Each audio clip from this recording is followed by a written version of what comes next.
Ivani Magalhães, escritora, contadora de histórias e formadora de professores. Ela é a nossa entrevistada de hoje no Cultura e Saber. Seja bem-vinda. Muito obrigada. Ivani, conta um pouco pra gente sobre essa experiência que você tem em contar histórias. Porque delas, depois, você contava histórias de outras pessoas. Você passou a contar as suas histórias. É verdade. É bem esse o meu caminho. Comecei na sala de aula. Primeiro descobrindo o encanto que as histórias produziam nos meus alunos na educação infantil. Comecei a lecionar na educação infantil muito cedo. Com 17 anos já estava professora, já era professora de crianças pequenas. Apesar de muito tímida no começo, eu descobria que com eles eu não era tímida. Eu podia fazer vozes e eles todos ficavam com os olhinhos brilhando. Mas eu era aquela professora tímida que queria muito contar, mas morria de vergonha. Então eu olhava para um lado, olhava para o outro, não tá vindo ninguém, fechava a porta da sala de aula e aí eu podia ser essa pessoa que eu queria ser. Aí um dia uma colega entrou na sala bem nesse momento e falou: então é assim que você conta histórias? Quando você for contar novamente, posso trazer a minha turma para ouvir junto com a sua? Muito tímida, com muita vergonha, mas não ia impedir uma colega de vir, e assim as coisas foram caminhando. E quando eu dizia que ia ter história, já não cabia mais da sala de aula, tinha que ser no refeitório, no pátio da escola, e aos poucos foram surgindo convites para que eu fosse contar essas histórias em outras escolas, em outros espaços, e então já tem mais ou menos uns 25, 26 anos desse início com as histórias. As pessoas diziam que eu era uma contadora de histórias, mas naquela época não se falava tanto em contadores de histórias como se fala hoje. E então eu fui descobrir o que era isso. Já que me chamavam de contadora de histórias, pensei, deixa eu descobrir o que é isso. E aí, um curso aqui, um curso ali.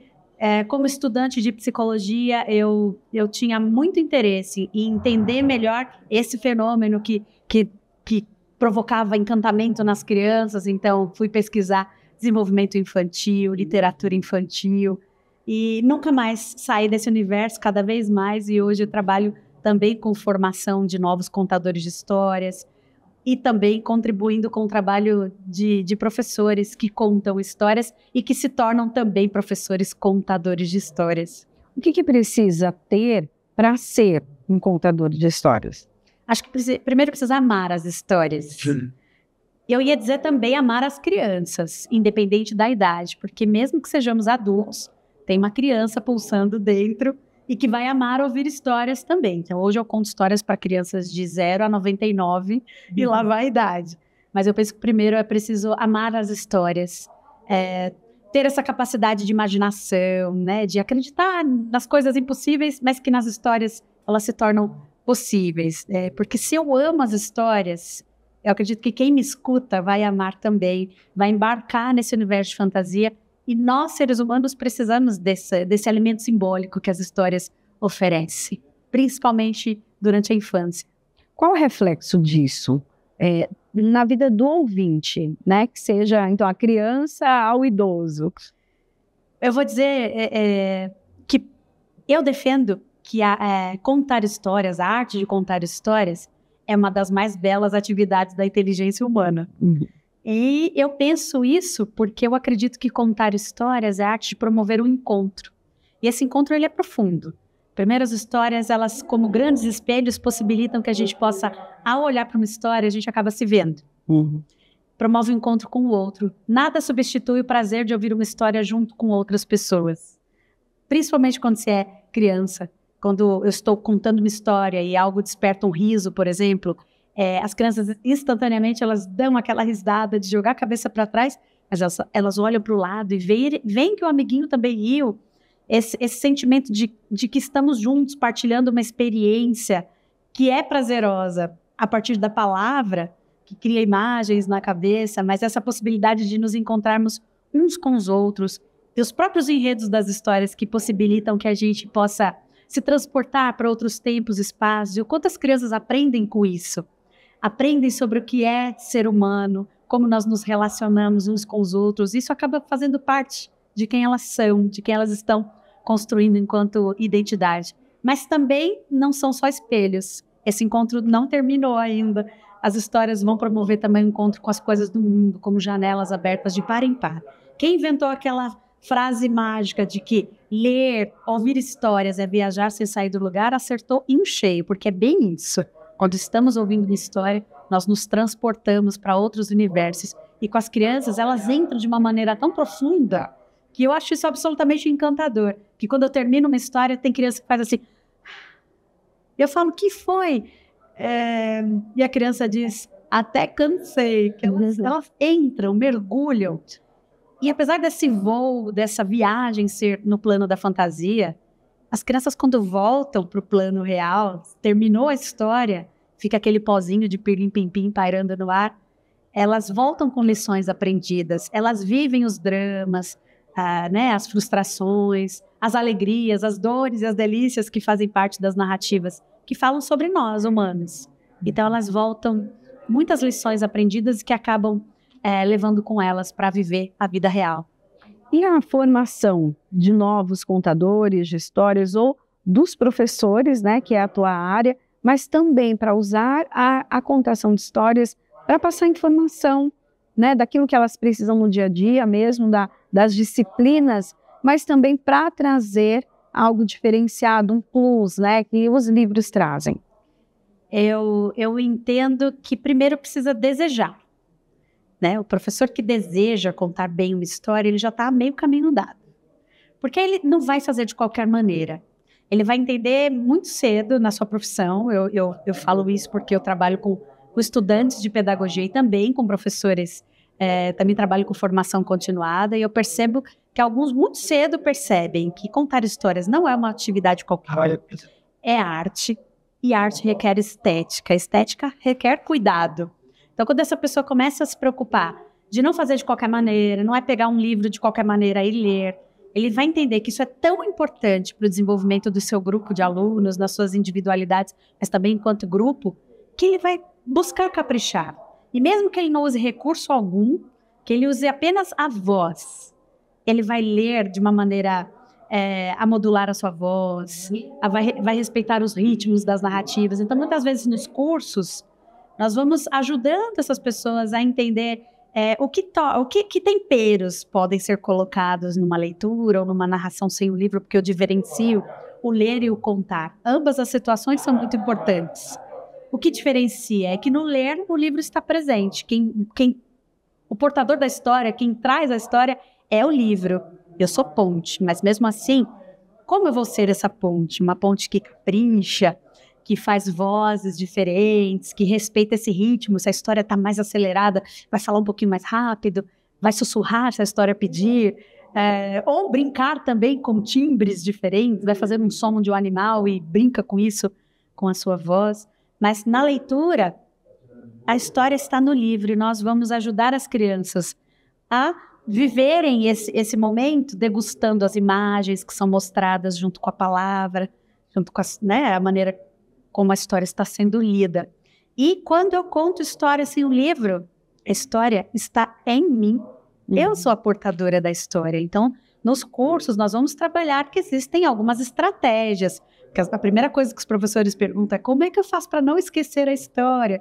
Então, nos cursos, nós vamos ajudar. Porque você, quando conta sem o livro, a história está em você. Você vai contar do seu jeitinho, não é decorar palavra por palavra.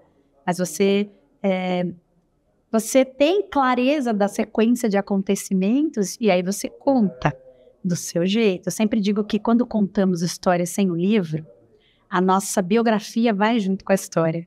Então, se é um educador que gosta muito de cantar, ele pode trazer esse elemento. Se é um educador que gosta de fazer gestualizações, ele vai fazer isso, né? Então, um que gosta de brincar com a voz, vai brincar com a voz.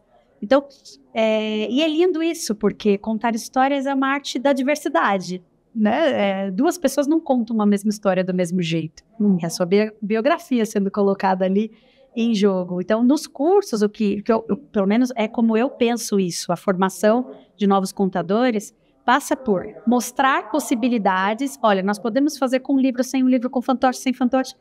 São muitas as possibilidades. E cada pessoa tem o seu processo de descobrir qual é o seu jeito? como que você mais gosta de fazer isso? Pode ser que alguns professores, alguns educadores comecem se inspirando em alguém, mas que pouco a pouco ele possa se desprender dessa referência e criar o seu próprio jeito. Então, pelo menos é assim que eu penso como formadora, que é ajudar a descobrir o eu narrador, né? Como é que você se descobre enquanto contador de histórias e vai contar de um jeito que só você vai contar. Então é um pouco isso. Mas entram questões de voz, de gestualidade, de estudo da história, de uso ou não de materiais para complementar. E como foi esse seu processo de leitora, contadora de histórias para escritora?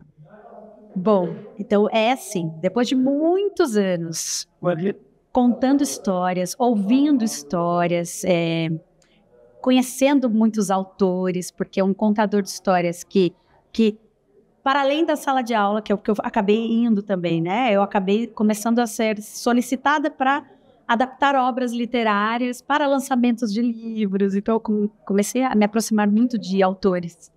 Então, aos poucos, começam a surgir ideias para as próprias histórias. Mas eu vou dizer que o ato de contar, ele já nos coloca numa situação de coautoria.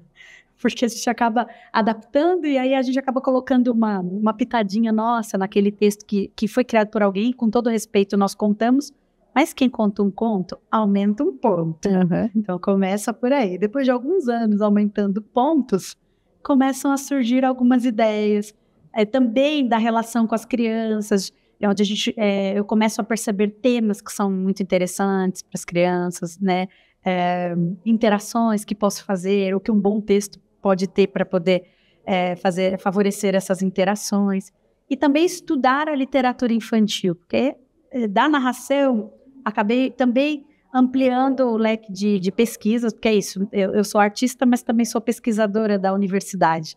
Então a gente acaba tentando entender o que é um bom livro, o que é uma boa história, o que é a qualidade de literatura para as infâncias, que elementos eu preciso observar. Então eu acabei me tornei também formadora nessa área de literatura de oralidade, mas também de literatura infantil. Então comecei a ter algumas ideias, aí começam uns esboços aqui, uns ali, e aí você começa a experimentar com as plateias. Então eu posso dizer que como contadora, eu acabo experimentando as histórias antes que elas se tornem o objeto livro. Então tem um pouco esse processo até de testar frases, construção de frases, de temáticas. Então eu tenho andado nesse processo, né, de histórias que eu criei, que eu gosto muito de contar para as crianças e como eu adapto para que elas se tornem livros. E é o caminho contrário, porque antes eu pegava o livro e adaptava para as crianças. Uhum. Então eu estou num processo de descoberta. Não vou dizer que eu já encontrei o caminho, mas estou experimentando. As crianças acabam sendo também aquele termômetro para você saber se o livro vai ser um sucesso ou não, já que você conta para elas antes de escrever, inclusive. Sim, sem dúvida, elas são o melhor termômetro que eu podia ter. Uhum. Eu experimento, às vezes contei de um jeito e aí fiz um gesto, botei uma frase que chamou muita atenção, eu falo, opa, essa não pode faltar. Então tem um pouco disso sim, de ir experimentando e observando as reações.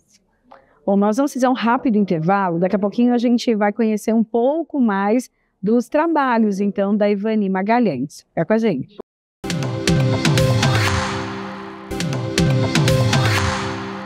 Estamos de volta com Cultura e Saber. Hoje uma conversa bem interessante com a Ivani Magalhães, que é contadora de histórias, também escritora e formadora de professores. Vamos falar do livro que está na tua mão? Sim. Conta pra gente então sobre ele. Jacaré Jururu. É uma história que eu escrevi porque eu queria muito contar uma história de jacaré. Pesquisei inúmeros livros, mas em todos eles eram muito boas as histórias, mas ainda não era a história que eu queria. E por que eu queria contar muito uma história de jacaré? Porque eu havia comprado um fantoche maravilhoso de jacaré. É o processo da contadora. E aí fiquei pensando, falei, já que eu não encontro uma história, vou escrever uma história. E aí você vai lapidando, aí eu falei, uau. O curioso é que hoje, que o livro está pronto, eu não utilizo o fantoche para contá-lo, para contar a história. Mas aqui nessa história, eu tenho algumas coisas que eu busco.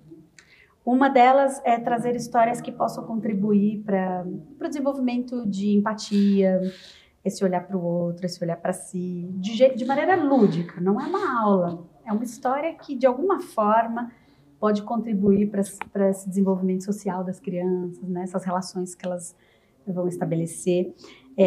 Outra coisa que eu busquei aqui nessa história, todos os personagens são animais do bioma amazônico, fauna brasileira.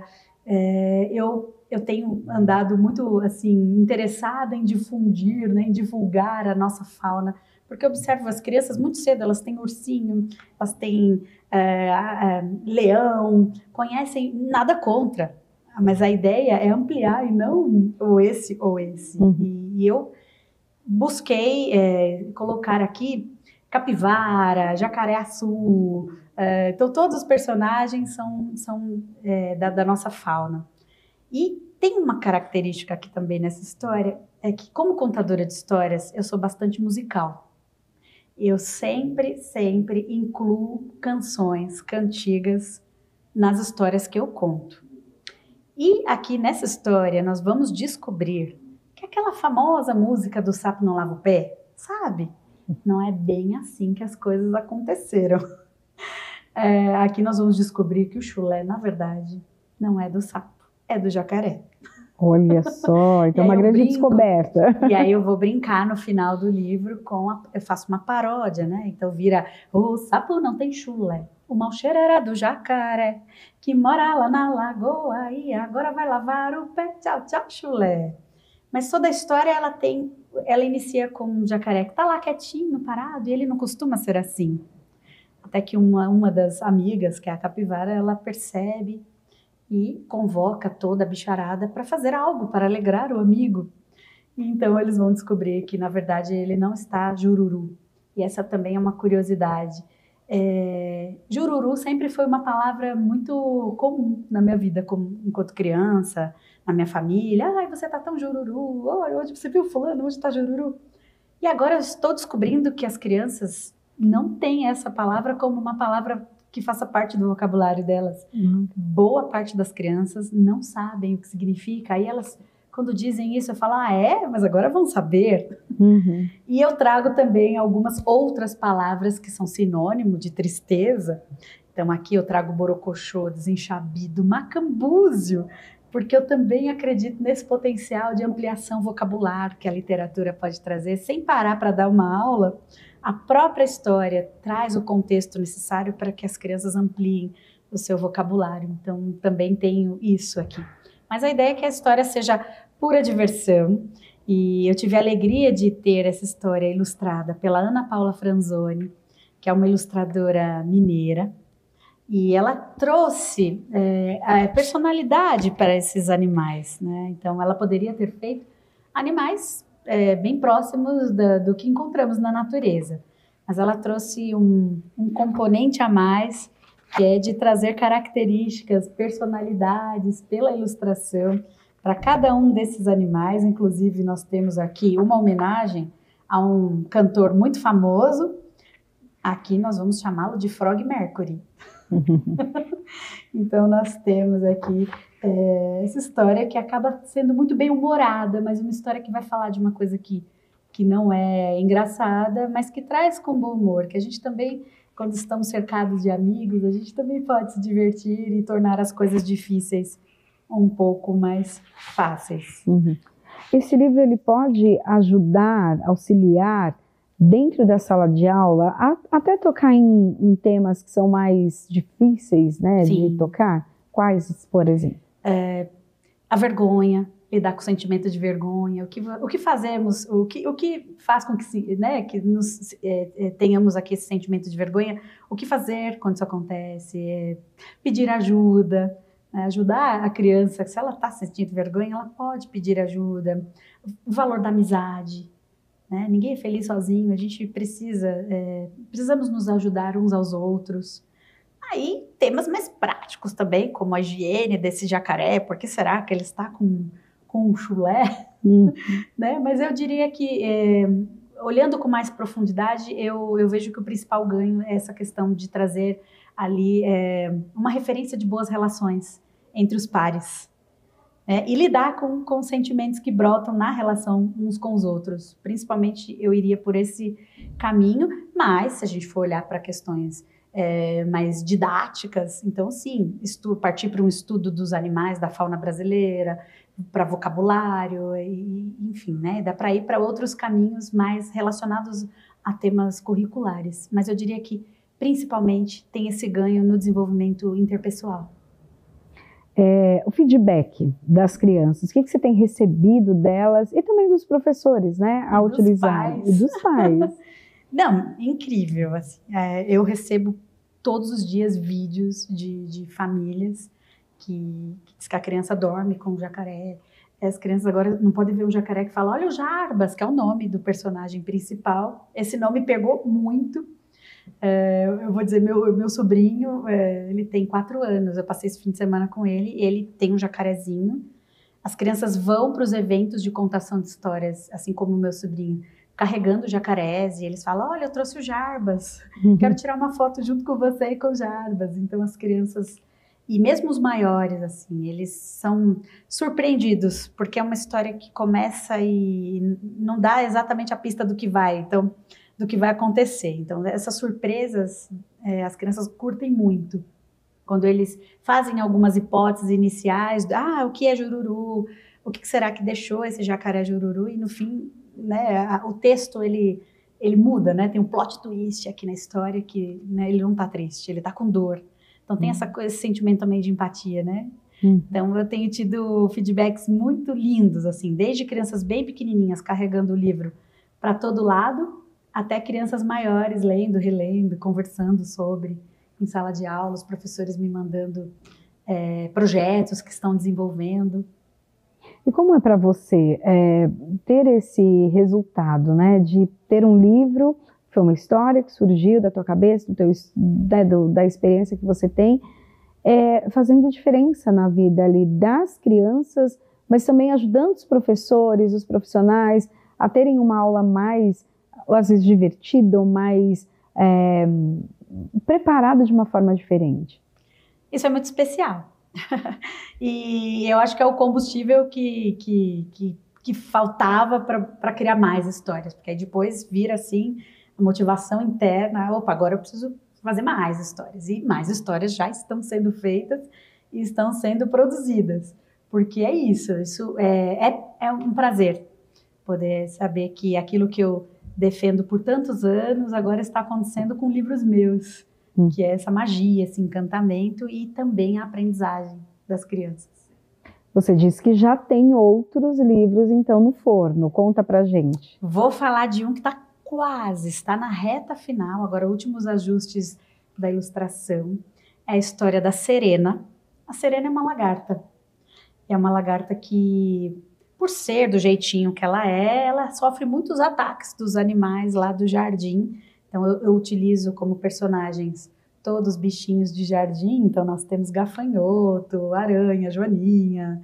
E ela a Serena, esse nome eu escolhi porque tanto é o temperamento dela, como também é o nome dela. Então, ela sofre muitos ataques, mas ela, tranquila, segura de si, não se importa, porque os animais a chamam de feia, de desengonçada. Então, ela, falando com a nossa língua, mas que, nossa conversa adulta, os animais cruéis praticando bullying com ela.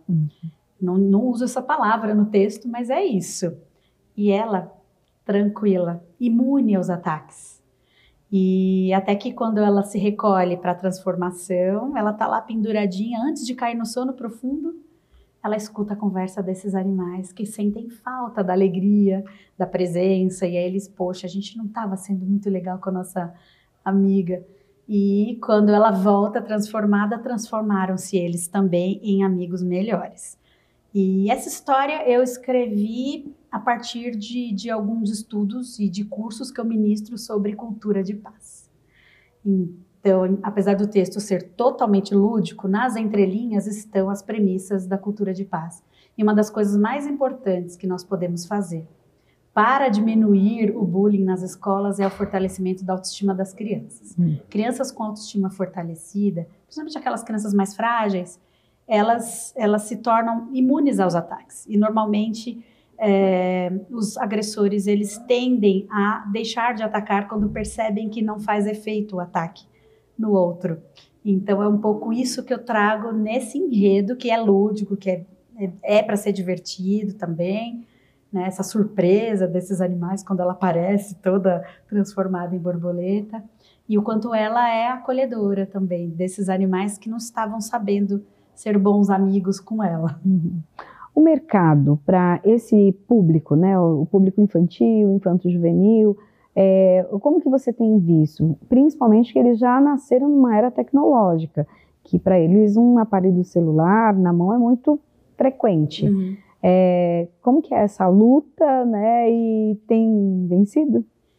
É uma luta mesmo, mas eu vou dizer que a luz está nas crianças. A luz para esse fim de túnel, que não precisa ser o fim, nós conseguimos iluminar pelas crianças. Então, assim, eu também me preocupo bastante com essa exposição das crianças às telas. Hoje nós estamos vivendo um momento em que temos mais consciência de coisas que nós suspeitávamos que fazia mal, mas que agora nós temos estudos sérios, desde 2023 para cá, que começaram a surgir estudos já longitudinais que mostram o quanto são perigosas as telas.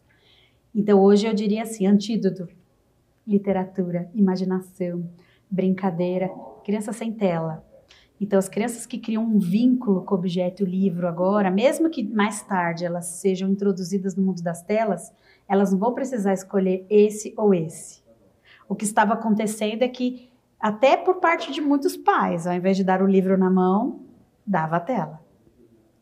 Então eu acredito que essa inversão de valores, que agora nós percebemos o quanto isso é prejudicial, dá tempo de resolver.